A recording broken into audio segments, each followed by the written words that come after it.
Y voy a dar acceso a todo el mundo. Mientras ¿Quieres yo comparto admito? Facebook. Muy bien. Ve admitiendo tu Irma, por favor, porque luego van entrando más y más y más y más.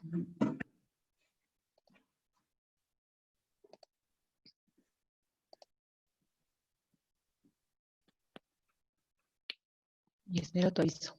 Sí, es que Facebook es medio tardado para no hay procesar prisa. esta cosa, ¿eh? Pero ahí va, ahí va.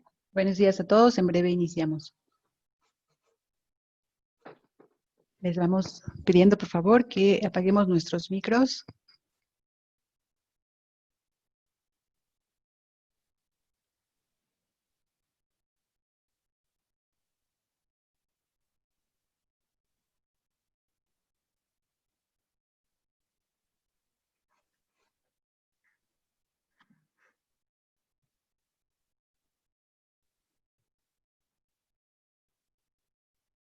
Muy buenos días a todos. Muchas gracias por acompañarnos. Es nuestra tercera ponencia del segundo día de la Semana de la Traducción 2020. Estamos encantados de presentar una vez más esta ponencia totalmente innovadora, titulada Traducción audiovisual especializada en teología por la doctora Ruama Abigail Pedrosa García. Ruama nació en Guadalajara, Jalisco, en México, el 30 de septiembre de 1981.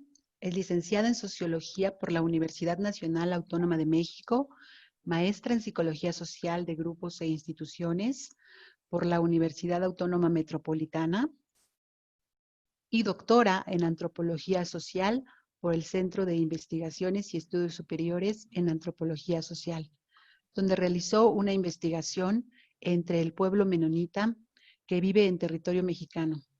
El tema común de sus investigaciones es la religión, sus prácticas institucionales y las experiencias subjetivas de los creyentes. Actualmente se desempeña como traductora inglesa a español, editora y gerente de proyectos en la compañía de traducción Spanish Link, una compañía especializada en la traducción audiovisual de contenido teológico. Vive en la Ciudad de México desde 1996. Muchas gracias. Bienvenida, Ruama. Estamos encantados de tenerte hoy. Gracias por tu invaluable aportación y te dejamos el micrófono. Muchísimas gracias. Buenas tardes a todos. Para mí es un orgullo poder estar participando en esta jornada tan importante, tan interesante para el campo de la traducción. Y pues el honor es mío, al contrario. Y bueno, voy a compartir con ustedes una ponencia que consta de 3 partes.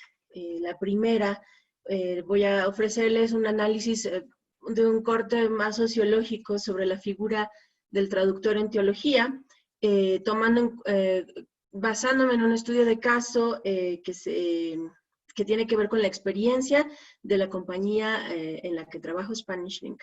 La segunda parte entrará en el campo de la traducción audiovisual como un recurso solicitado, muy solicitado para nosotros durante la pandemia, durante esta pandemia que estamos viviendo. Voy a describir un poco cómo funciona nuestra compañía y de qué manera hemos logrado nosotros abarcar distintos aspectos de la creación de un producto audiovisual en los últimos años. Y por último voy a hablar un poco sobre las perspectivas del crecimiento laboral en esta área. Entonces, entrando en materia, voy a comenzar hablando de la traducción en teología y es necesario para empezar mencionar que la importancia que tuvo en su momento y que tiene todavía la traducción de la Biblia a las distintas lenguas vernáculas de su tiempo y en su contexto, como producto de distintos procesos disruptivos que marcaron el fin de una era y el comienzo de lo que hoy conocemos como la modernidad.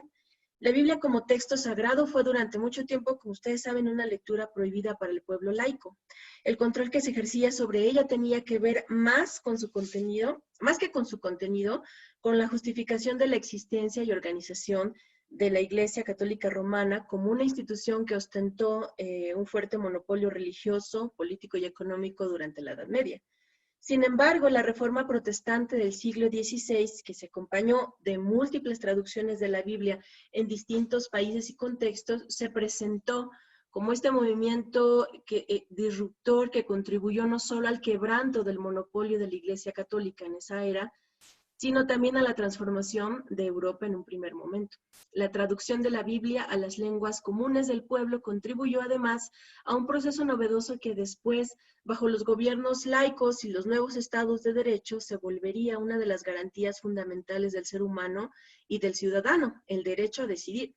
¿Por qué el derecho a decidir? Bueno, uno de los aspectos que caracteriza a los movimientos cristianos no católicos desde la Reforma Protestante del siglo XVI es la democratización del acceso al texto sagrado, por decirlo de alguna manera, la Biblia, y la posibilidad de leerlo, de estudiarlo, de tenerlo en nuestras manos, de memorizarlo, de decidir volverlo la base sobre la cual se busca construir una cosmovisión de la vida que resulta transhistórica, porque ahora la gente puede identificarse en cualquier contexto y en cualquier tiempo con las historias y cosmovisiones de mundos antiguos y conocer además una versión de la divinidad que se presenta desde los textos bíblicos interesada y activa en los asuntos humanos. El texto y la posibilidad de leerlo en lengua común darían pie a la reelaboración de los estilos de vida individuales, así como la organización de la vida comunitaria y al entendimiento del propósito de cada persona sobre la tierra. Pero además daría sustento o refutaría e incluso generaría la posibilidad de pensar nuevas y mejores preguntas y respuestas sobre Dios, sobre el cielo, el castigo, la salvación, la vida eterna, el paraíso, Satanás, etc. En una palabra, sería este texto, el texto de la Biblia, áreas y sociales de las creencias de las personas, es decir, a su pensamiento teológico. Dicho esto, voy a hablar desde el punto de vista sociológico del traductor de teología como un individuo sujeto al menos a dos culturas, capaz de generar un puente de sentido entre la cultura de origen del material con el que trabaja y la cultura hacia la cual dirige su aporte interpretativo, mediado por un conjunto de significados, por un conjunto de interpretaciones que se generan por la posibilidad de acceder al texto sagrado de la Biblia. Quiero subrayar que en este caso mis observaciones parten de la experiencia de nuestra compañía. El traductor de teología es, por supuesto, hijo o hija de su tiempo.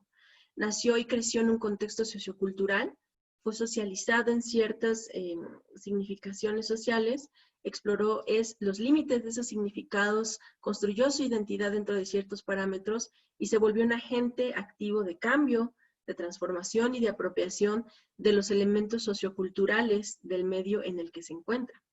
Así, a lo largo de su vida, el traductor, la traductora de teología se ha identificado con una o varias patrias y en algunos casos con una segunda casa, aprendió un idioma materno o dos y se identificó o no con algunas de las ramas del cristianismo que incluyen, por supuesto, católicos, protestantes, evangélicos, carismáticos.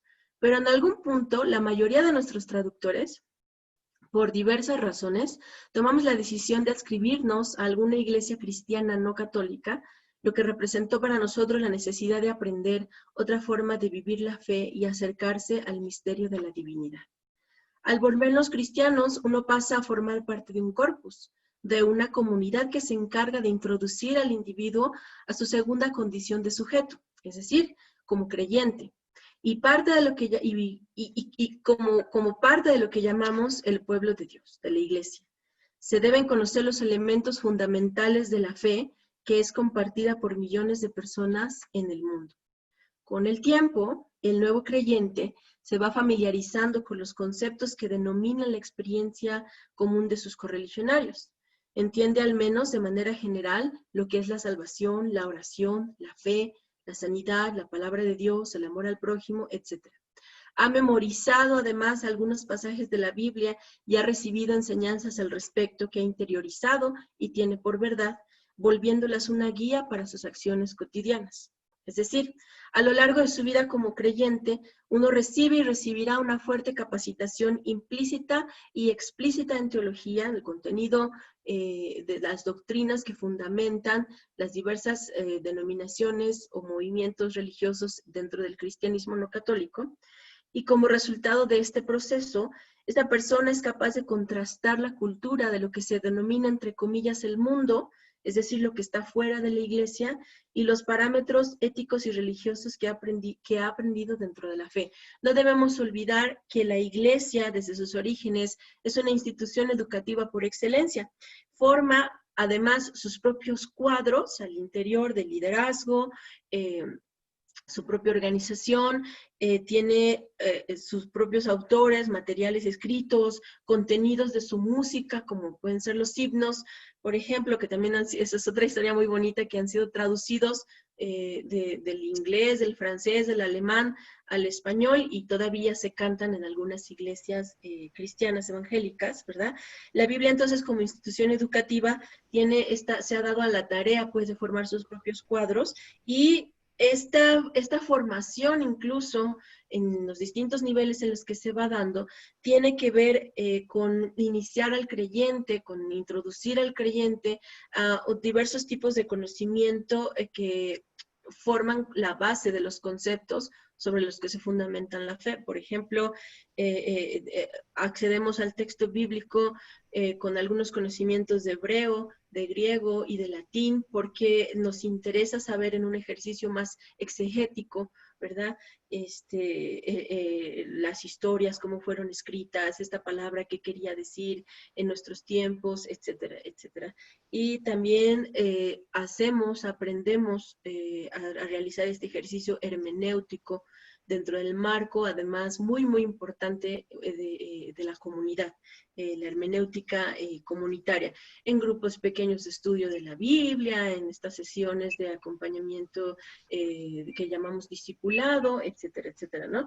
Y eso forma parte de la formación, ya sea formal o informal, explícita o implícita del creyente en distintos niveles, por supuesto.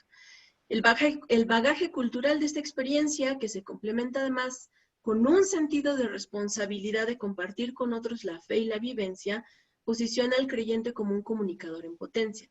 Es capaz de mezclar en su propio relato, como de ir tejiendo, ¿verdad? De ir formando un relato, no solo su experiencia de vida desde la perspectiva de la fe descubierta, sino que además le suma a su discurso retazos de historias de la Biblia. ¿Sí? Vínculos, por ejemplo, pues a mí me pasó como le pasó a Moisés, ¿no? Pues sí, yo en mi experiencia como Ruth, ¿no? Entonces va como mezclando retazos de historias de la Biblia, versículos bíblicos que sustentan las doctrinas en las que cree y que comparte, y aspectos centrales de la teología que ha aprendido, junto con el lenguaje específico del movimiento religioso al que pertenece. En ese sentido, lo primero que caracteriza nuestro trabajo y le da su toque particular es que somos creyentes y compartimos el lenguaje común con sus códigos y significados de la fe cristiana no católica. Y por tanto nos sentimos responsables como traductores, como traductoras, de compartir lo que hemos visto y oído de la forma más apegada posible a lo que conocemos, no solamente en la experiencia subjetiva, sino también en la formación que hemos recibido, como ya describí. En segundo lugar, otra cosa que caracteriza nuestro trabajo como traductores de teología es que hemos encontrado un nicho dentro del mundo de la traducción que ha nacido de la necesidad de las propias iglesias cristianas, en este caso en los Estados Unidos, principalmente por generar productos audiovisuales que puedan estar al alcance, esto es muy importante, que puedan estar al alcance de las minorías socioculturales que forman parte de su membresía, o bien que constituyan su población objetivo en un contexto de migración y de procesos de encuentro intercultural que se han generado con la globalización. Pero debo resaltar que este nicho ha sido generado por la necesidad de las propias iglesias. Estábamos buscando un diplomado de traducción para formar a nuestros cuadros dentro de la compañía, y encontramos que la mayoría de las ofertas ofrecen traducción en las áreas de, ya sabemos, ¿no? La jurídica, literaria, ciencias médicas, algunos diplomados en ciencias sociales, ya dije literarias, etcétera. Pero no logramos encontrar una oferta educativa que en su programa formal ofreciera una formación en teología, porque es un nicho todavía que parte, digamos, de la necesidad de las iglesias. Voy a entrar a la segunda parte. Voy a describir el campo de la traducción audiovisual. Ustedes conocen también como recurso solicitado durante la pandemia reciente. Voy a describir cómo funciona nuestra compañía y de qué manera nosotros hemos logrado abarcar los distintos aspectos de la creación de un producto audiovisual. Siguiendo a Mayoral, cito, los productos audiovisuales son aquellos productos de comunicación que se sirven de señales auditivas, diálogo, narración, música, efectos, y de señales visuales, imágenes, texto, narrativo, subtítulos, para transmitir un mensaje. La traducción audiovisual no incluye tan solo productos cinematográficos, sino también de video y de televisión. Bueno, Spanish Link nace en el 2006 en los Estados Unidos como una compañía dedicada exclusivamente a la traducción en teología, no solo escrita, sino en su formato audiovisual. Nuestro trabajo principal se centra en ofrecer a nuestros clientes, que son principalmente iglesias, organizaciones paraeclesiales, que nosotros denominamos ministerios, y cuyo trabajo está enfocado hacia la niñez, la juventud, mujeres, matrimonios, atención a población en riesgo, respuestas a desastres, etcétera, y seminarios, que son los centros de formación teológica para los nuevos pastores, misioneros o líderes de las iglesias y movimientos. Es decir, lo que nosotros traducimos son principalmente sermones, mensajes de fe que transmitidos por un pastor o una pastora, estudios y reflexiones bíblicas, conferencias sobre distintos temas abordados desde la perspectiva de la fe, la perspectiva religiosa, y capacitaciones de distinto tipo. También nos ha tocado traducir campañas de coyuntura social, como las que se suscitaron en torno al movimiento Black Lives Matter, pero desde la perspectiva de las iglesias para las que trabajamos, ¿no? Por ejemplo, uno de nuestros clientes en Estados Unidos es Saddleback Church, que se encuentra distribuido en distintas partes, pero el campus principal está en California, ¿verdad? Que contaba con una asistencia promedio de 20,000 personas en cada servicio dominical hasta antes de la pandemia, y solo en uno de sus campus. Esta iglesia cuenta con 15 campus en los Estados Unidos, uno de los cuales está dedicado al español, Saddleback en español, y 4 campus internacionales, uno de los cuales es Argentina. Nuestro trabajo se centra principalmente en la creación de subtítulos del inglés al español del mensaje que se comparte semanalmente para el campus en español, y esto lo hacemos de un día para otro, y en el doblaje del mismo mensaje para el campus en Argentina. Como toda empresa de traducción audiovisual, nosotros ofrecemos a nuestros clientes servicios de doblaje, subtitulado, voiceover e interpretación simultánea. Y también ofrecemos los servicios, digamos, clásicos de traducción de texto, con la variante de que ahora lo hacemos también sobre la base de alguna plataforma digital. Es decir, traducimos directo sobre una página web y la vamos como armando, le vamos dando este contenido en español. Recientemente estamos incursionando en la prestación de servicios editoriales y contamos con un área de medios audiovisuales, diseño y mercadotecnia. Porque nuestro proceso de trabajo culmina con la entrega de algún producto audiovisual, es decir, un video que se usará en distintas plataformas de internet que nuestros clientes manejan, como YouTube, Vimeo, redes sociales, páginas web, etc. Y en algunos casos para canales de televisión. Pero para la realización del producto final, para que esto sea una realidad, la cadena de producción de nuestra compañía comienza con un equipo de traductores especializados en teología, por supuesto, pero además en subtitulaje, en creación de libretos de doblaje o voiceover, traducción simultánea o traducción de textos con contenido teológico.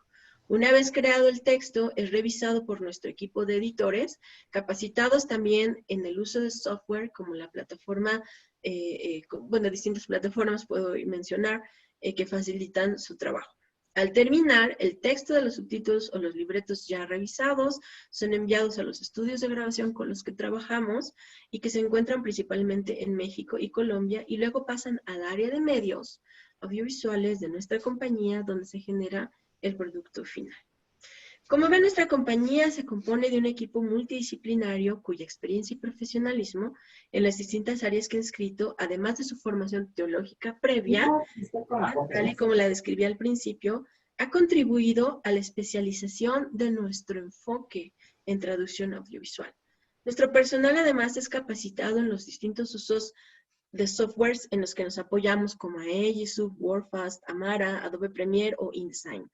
También nos apoyamos en algunas herramientas que encontramos en Internet, como el sitio BibleGateway.com, que nos facilita el acceso a distintas versiones y traducciones de la Biblia del inglés al español, y con la que trabajamos de la mano, y también a otros sitios que tienen que ver con estudios exegéticos o con diccionarios bíblicos, ¿verdad?, que nos ofrecen, que nos acercan a las etimologías, a las raíces, al contexto de algunas palabras que también debemos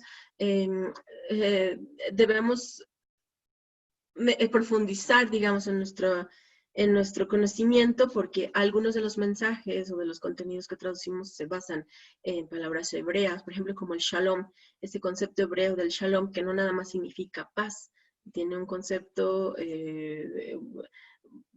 de muchos significados, ¿no? Entonces nosotros en ese trabajo de traducción que tiene que ver con tomar ciertas decisiones y de cómo acercarnos más al contexto, al sentido original del que está hablando, del que está escribiendo, pues debemos de tomar y nos apoyamos de estas herramientas también. Quiero resaltar que nosotros además trabajamos en equipo. Nuestro trabajo siempre lo estamos haciendo en equipo, de 2 o de 3.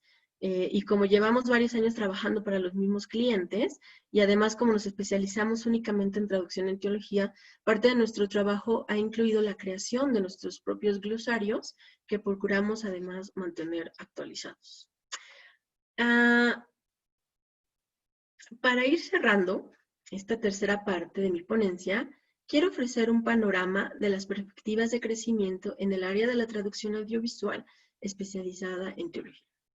La forma institucional de la fe cristiana, es decir, la Iglesia, se funda sobre el principio de compartir a toda lengua y nación. Ese es un concepto que está ahí desde los orígenes de la Iglesia cristiana como institución. Compartir la fe a toda lengua y nación. El mensaje de salvación de Jesucristo.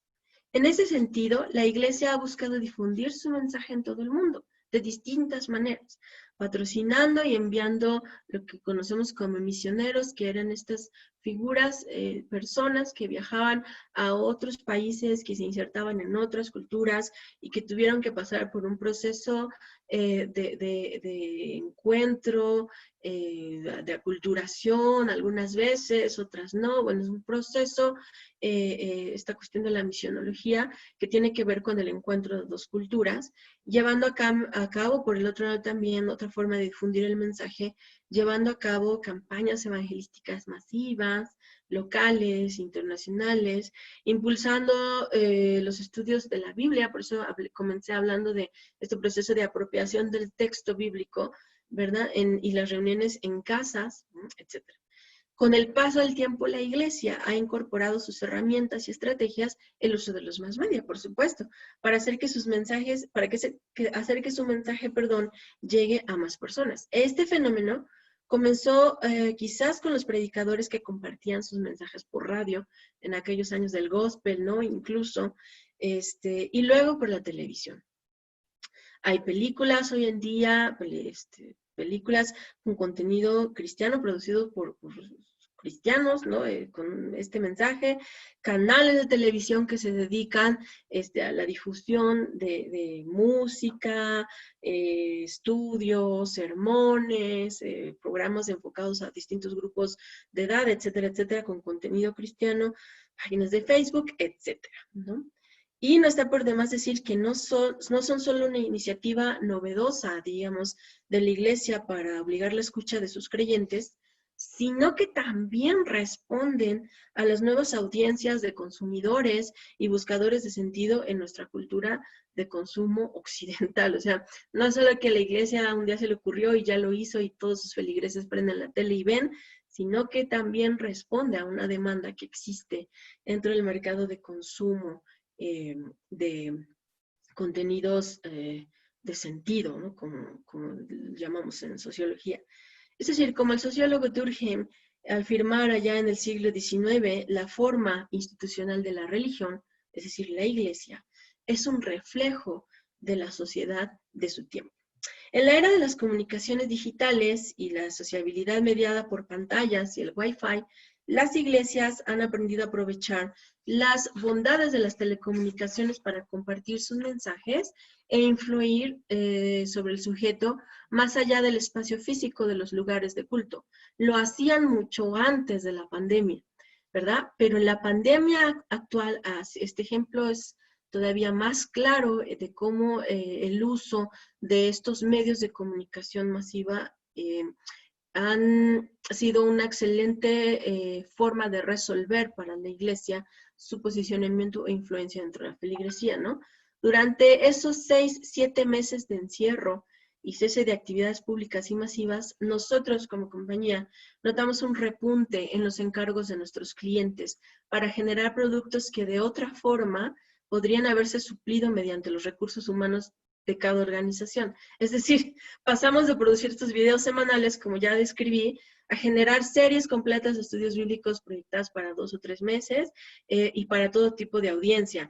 Hemos traducido talleres para mamás, series infantiles, recursos para mujeres solteras. Por ejemplo, nos han encargado la traducción de múltiples tipos de materiales, todo con el fin de solventar la necesidad justamente de mantener su presencia, ¿verdad?, entre los miembros, pero también de llevar mensaje de esperanza y aliento a los feligreses en general y al público que ahora podía también acceder y que estaba buscando también tener una especie de consuelo, respuesta, ¿verdad?, durante este duro momento por el que estamos pasando como humanidad. Cuando pensamos nosotros como compañía que la crisis económica que la pandemia ha generado nos impactaría de la misma forma que ha impactado lamentablemente a otros colegas, negocios y empresas en el mundo, comenzamos a recibir llamadas de potenciales clientes nuevos interesados en probar los alcances de la traducción audiovisual y sus múltiples beneficios para sus iglesias. El aumento en la demanda de trabajo nos ha permitido de esta manera expandir nuestra empresa, sobre todo en el área de capacitación. Y siempre estamos buscando talento que pueda ayudarnos a reforzar esta área, ¿verdad? Bueno, no quisiera extenderme más. Sé que es un panorama muy breve, muy sucinto, pero por eso quisiera escucharlos a ustedes y dejo abierto el espacio por si tienen alguna pregunta, observación o quisieran que profundizara en alguna otra parte de esta presentación. De antemano les agradezco muchísimo el espacio. Muchas gracias, Roma. Al contrario, gracias a ti por tu generosidad, por presentar este tema tan innovador, tan original y que ciertamente enriquece muchísimo. Creo que parte fundamental de la asimilación cultural es la religión, la creencia de las personas y que los traductores podamos ser ese puente y suavizar ese proceso de asimilación es una tarea muy noble. Vamos a leer algunos comentarios. Tienes muchos comentarios, por supuesto, de agradecimiento, de que es un tema muy interesante. Gabriela Casas nos comenta, entre otros quehaceres, soy traductora de literatura, libros, páginas web y otros productos cristianos, no católicos, como mencionas tú, Roma. Agradecida de escuchar el trabajo serio que están haciendo. Muy agradecida. Pues bueno, es tiempo de escucharlos, leerlos. Quienes quieran hacernos preguntas, comentarios. Y yo te quiero preguntar un poco cómo llegaste a este tema. Uno no es algo que supongo todos los traductores tenemos en mente cuando estamos formándonos o cuando estamos.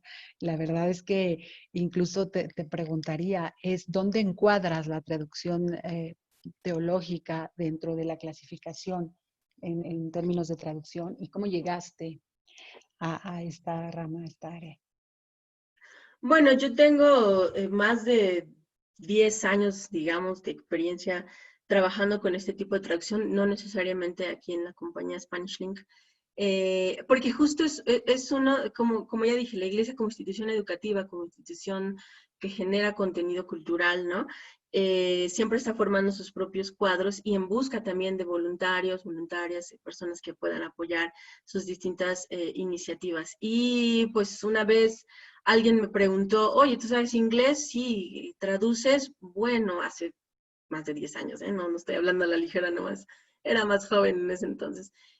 Pues no, pero lo puedo intentar. Y entonces, bueno, así fue, es como se va dando también este tipo de formación un poco no formal en la cuestión de la traducción, pero especializada en esta área, pues, ¿no?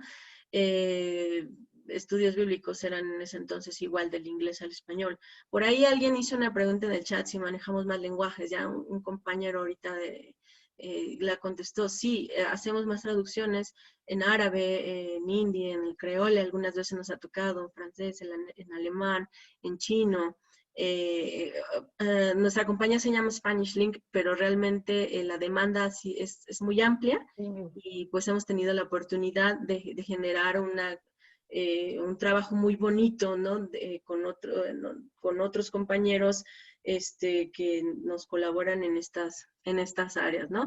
Yo llegué así, finalmente yo soy creyente desde pequeña y alguna vez alguien me pidió apoyo en esta área, me gustó. Bueno, mi currículum, digamos, mi perfil profesional siempre está como abocado a las ciencias sociales, estas cuestiones de la antropología, la cultura, y yo llegué por ahí, finalmente también, ¿no? Como en parte un poco de buscar, de esta fascinación, digamos, personal, justamente por el encuentro de las culturas, ¿no? Por cómo acercarnos culturalmente, por cómo poder decir una cosa que en una cultura está escrita de una forma y nosotros podemos como transmitir un mensaje que tenga, que respetando el sentido y la intención, ¿no? Pero en nuestra compañía tenemos, nuestros traductores tienen también distintas formaciones, algunos sí son licenciados, digamos, en traducción, y otros hemos llegado también como de otra manera como yo, pero la mayoría tenemos gente muy profesional, digamos, de formación como traductora. Porque es un factor, te decía, muy importante y fundamental, ¿no? Pensemos en los inmigrantes, en las personas que se van a vivir en específico en Estados Unidos, ¿no? Donde la cantidad de hispanohablantes ya ronda los 50 y tantos millones de hispanohablantes, ¿no? Entonces, esta parte primaria y primerísima de poder integrarte, asimilarte a una nueva cultura, empezaría por esto, ¿no? Por no solo lo que ofrece la religión en términos de fe, sino también, como bien lo mencionas, en actividades educativas, en actividades colaborativas y en poder irte integrando y creando esa comunidad que necesitas, pues, para terminar de asimilarte, ¿no? A una cultura de llegada que finalmente es en la que, pues, te quedarás. Y decía, una labor muy noble. Felicidades. Ruama. Muchas gracias. Tenemos, Ruth nos comenta, sí, por ejemplo, hay una especialización para la traducción de la Biblia en Lima, Perú. El programa se llama CILTA y es internacional, se da en la Universidad Ricardo Palma anualmente. Hago un voluntariado para traducción bíblica y este campo es buenísimo y súper interesante. Es muy interesante saber esto. Bueno, aquí, perdón, Nora Díaz, arriba, es que me interesa esta pregunta. Sí, claro. ¿Qué diferencias se deben tener en cuenta al traducir para un contexto católico frente a un evangélico o protestante? Esa es una pregunta súper importante, porque justamente yo por eso hacía la distinción como tan específica, ¿no? Resulta que en la Reforma Protestante del siglo XVI, una de las cosas que ocurrieron en esta decisión, digamos, al interior de la Iglesia Católica y con el surgimiento de otros enfoques cristianos, pero no católicos, ¿verdad? No sé si los han escuchado, los reformadores Lutero, Calvino, Zwingli, de los cuales ahora nacen todas estas iglesias presbiteriana, metodista, bautista, menonita, etcétera, etcétera. Esa es otra historia. Pero en este proceso de separación, digamos, que se dio en este contexto, uno de los puntos fue la interpretación de las doctrinas, de las distintas doctrinas. Entonces, una de las cosas que caracteriza a las iglesias protestantes evangélicas o cristianas no católicas de nuestros tiempos es que nosotros no tomamos la figura, por ejemplo, de María como un punto central para nuestra fe. En ese sentido, no tenemos un pensamiento mariano, ¿verdad? No adoramos o no le rendimos, digamos, esta pleitesía, esta reverencia a la figura de María.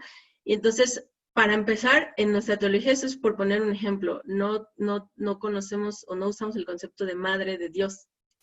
Entonces, ese es un punto bien interesante. O la misa. La misa, digamos, en su significado es este sacrificio. En la mayoría de las iglesias no católicas, nosotros hablamos en lugar de misa o de Eucaristía, hablamos de Santa Cena o comunión. Entonces, estas sutilezas en el lenguaje tienen que ver con un contenido teológico profundo, ¿no? Que refiere a esta separación. También para nosotros. Entonces, sí es diferente traducir teología católica a traducir teología cristiana no católica. Y bueno, ya después nos metemos en toda esta explosión, digamos, de nuevas perspectivas del cristianismo. Es muy diferente traducir para los bautistas del sur, por ejemplo, las iglesias bautistas del sur, a traducir para una congregación de estas nuevas que están surgiendo sin denominación, pero que buscan tener un lenguaje más sencillo, más claro, más moderno, más contextualizado para las audiencias de hoy en día, ¿no? Entonces, sí requiere su proceso, pues, de especialización, ¿no? Es como, ay, vamos a traducir religión y ya, todo lo mismo. Requiere su procesito ahí, sus detallitos interesantes. Justo es la pregunta de Gaby Palomo. ¿Se debe de llevar algún curso especializado en teología antes de comenzar, o materias similares antes de comenzar en este campo? ¿O se debe tener alguna certificación que nos avale?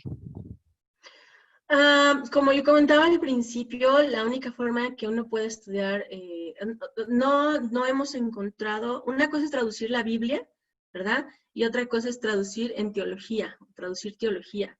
Entonces, como tal, no hemos encontrado un curso, quizá lo vamos a crear nosotros, ¿verdad?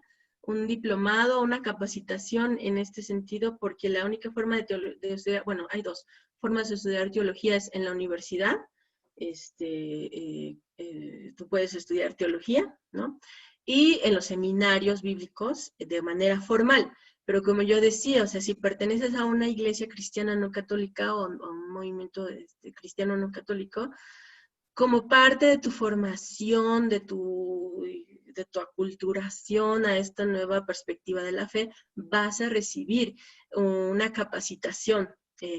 Quizás no a nivel de una licenciatura, por supuesto, pero vas a recibir una capacitación de lo que significan estos conceptos teológicos y entonces esta cosmovisión del mundo, de lo que es pensar como bautista, de lo que es pensar como metodista, de lo que es pensar como miembro de vida, cosas así, ¿no? Entonces, como tal, no, para traducir en teología no hay, todavía no encontramos, quizás no hemos buscado a profundidad, pero la experiencia que les comentaba de nosotros como compañía ha sido que todos somos creyentes y hemos llegado de esta manera, con este bagaje, y luego a lo largo del trabajo, pues hemos ido generando glosarios en común, por ejemplo, un pensamiento, hemos logrado entender, digamos, a nuestros clientes, porque ya tenemos muchos años trabajando con ellos, etcétera, etcétera, ¿no? Porque incluso entre nosotros mismos, como equipo, el cristianismo no católico es una diversidad enorme. Entonces, no todos pertenecemos a la misma tradición religiosa o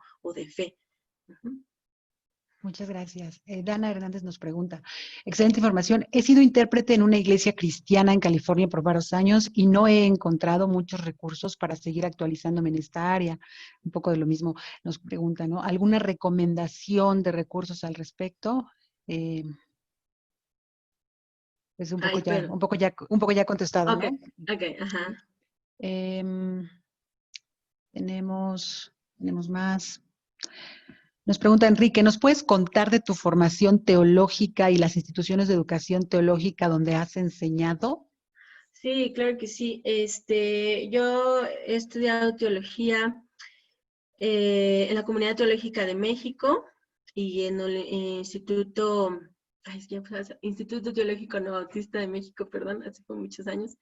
He estudiado teología ahí de manera formal y me ha tocado enseñar dentro de seminarios, justamente instituciones de educación teológica en México, el seminario presbiteriano, el seminario metodista, el seminario de la Iglesia de Dios, el seminario de las asambleas de Dios, en distintos seminarios. Las áreas que yo manejo más, que son las ciencias sociales, sociología de la religión sobre todo. Entonces, bueno, y he sido pastora de una iglesia menonita aquí en México por lo cual también eso ha significado para mí tener que estar en constante actualización y formación teológica en ese sentido. Ujú. Gracias. Eduardo Castillo nos pregunta, es decir, que la traducción de la Biblia que abordan está sesgada por las creencias personales y no basada en la traductología o ciencias como la historia o la hermenéutica. A ver, ¿cómo otra vez? Perdón, ¿dónde está la pregunta? Eduardo Castillo, es decir, que la traducción de la Biblia que abordan está sesgada por las creencias personales y no basada en la traductología o ciencias como la historia o hermenéutica. No, como ya les conté un poquito, nosotros nos basamos en las traducciones y versiones de la Biblia que ya existen.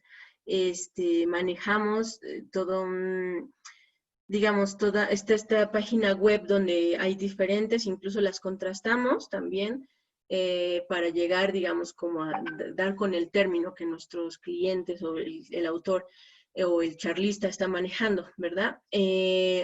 La traducción de la Biblia que abordamos no está sesgada por las creencias personales, está digamos, avalada pues por estas versiones que ya existen y que tienen todo un trabajo detrás, por supuesto, ¿no?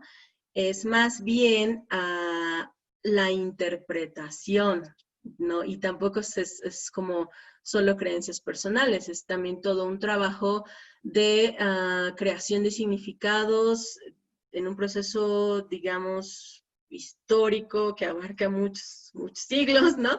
Y que tiene que ver, o sea, que se formaliza, que se cristaliza en la institución religiosa, por eso yo hablaba de la iglesia también, ¿no? Y ya después lo que uno comparte, a lo mejor si ahorita yo les cuento mi historia personal, que nosotros llamamos testimonio y todo eso, bueno, eso sí parte desde mi experiencia subjetiva, pero con todo este bagaje cultural. Por eso yo hablaba del traductor en teología, del creyente como sujeto a dos culturas, digamos, la cultura secular, si la queremos ver así, y la cultura de la iglesia, la cultura de la religión, la religiosa en la que nos formamos, porque es un proceso de formación muy importante también. Gracias. Nora Díaz da seguimiento a su pregunta. Dice, gracias. Seguimiento. RB60 se usa extensamente para contextos no católicos.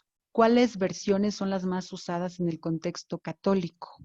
En el contexto católico se usa la Nueva Biblia Latinoamericana, por ejemplo.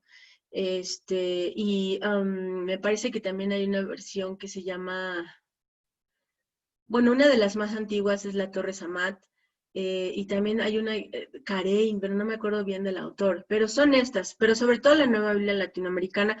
Hoy en día la Iglesia Católica también utiliza la nueva versión internacional, la nueva traducción viviente, o sea, no es como que, porque la Biblia es una, pues es el texto sagrado del cristianismo, y el cristianismo abarca católicos y no católicos, ¿no? En este sentido. Pero no es que haya una pelea así a muerte, ¿no? Y que, ay, no vamos a usar esa porque no. Pero lo que nosotros, lo que yo sé, porque pues nunca he sido católica y tampoco he estudiado mucho esta parte de la fe cristiana, lo que sé es que ellos usan la Nueva Biblia Latinoamericana. Y yo. Gracias, Roa. Pues nos queda un minutito más para alguna otra pregunta. Mientras, si nos quieres compartir un poquito que desde tu formación en psicología, sociología, antropología, ¿qué te ha aportado para tu función traductora? ¿Cómo lo has podido aprovechar, relacionar? Bueno, creo que una parte bien importante del traductor es que el traductor se vuelve un antropólogo en la práctica, en un sentido, porque pues hay que entender una cultura para comunicar el mensaje, para crear un puente de significado con otra, ¿no? Entonces ha sido muy, muy importante para mí, sobre todo, tratar de ponerme como tú bien lo dijiste, Irma, en los pies de las poblaciones que están allá, ¿no? Que han migrado, que son, digamos, nuevos migrantes, pero que también ya tienen muchos años y que ya han sido aculturados y ya pertenecen, ya se sienten, por eso yo hablaba de las dos patrias, ¿no? Ya se sienten parte de ahí, ¿no? También Estados Unidos, Canadá es su casa también. Entonces, ¿cómo ¿cómo lograr un puente de significado con estos paisanos, con estas personas que ya no son únicamente, o sea, su identidad ya no es únicamente mexicana o salvadoreña o argentina, ¿no? Sino que es en este proceso tan hermoso de la identidad que es flexible, ¿no? Que le puedes ir sumando distintos elementos. ¿Cómo lograr compartir con ellos un mensaje que está emitido por una persona cuyo contexto es norteamericano? Pero además, que puede ser norteamericano en los años 60, un pastor que se formó, ¿no?, en teología en los años 60, o un pastor afroamericano que está bien metido en la lucha por los derechos, pues todavía civiles, humanos, ¿no?, de la población afroamericana. Entonces yo digo que el traductor en un sentido también se va volviendo un antropólogo del lenguaje en esta situación. Y el área también, esta parte de la sociología que tiene que ver más como con el conocimiento de las estructuras, de las dinámicas dentro de los grupos, cómo funciona una iglesia, etcétera, etcétera, también es muy útil porque me ha ayudado a entender un poco cómo, o sea, como una iglesia que ahorita, por ejemplo, me estoy a cargo de un proyecto que es una capacitación para nuevos pastores, ¿no? Entonces, cómo esa iglesia funciona y cómo quiere que sus estudiantes aprendan la estructura, hazle así, vete acá, como toda esta dinámica que se genera en torno de una estructura y cómo quieren capacitar o socializar a sus estudiantes. Eso también ha sido bastante útil, pero yo creo que una de las ventajas todavía más fuertes en esta compañía es que, menciono nuevamente, es que nosotros trabajamos en equipo. Entonces nuestro trabajo se enriquece muchísimo por las distintas experiencias de las personas con las que te toca trabajar en un equipo. Y esa experiencia, ese bagaje, ese conocimiento previo, ¿no?, distintas perspectivas son lo que más te ayuda como a consolidar un buen producto. Muchísimas gracias, Roma. Muy interesante. Nos hizo favor Enrique Gobea de compartir sus correos. Esta serie de conferencias están quedando grabadas en las redes sociales del CEMELTI para puedes también seguir por ahí conversando con nuestros seguidores. Gracias a todo tu equipo, gracias a ti especialmente por tu generosidad. Felicidades por tu formación y felicidades por querer aportar al esfuerzo del CEMELTI de querer hacer llegar el conocimiento a todos los que ejercemos en el mundo, sea nuestra proveniencia, de la que sea, ¿no? Ya sea que estemos formados en universidad, ya sea que vengamos de otra licenciatura afín y que nos hayamos formado como autodidactas, tenemos el derecho y tenemos la obligación de seguirnos formando mientras estemos ejerciendo. Muchísimas gracias, un abrazo para todos, gracias a nuestros seguidores, a nuestros asociados y nos vemos en la próxima. Gracias, Ruama. Gracias a todos. Bye. Gracias.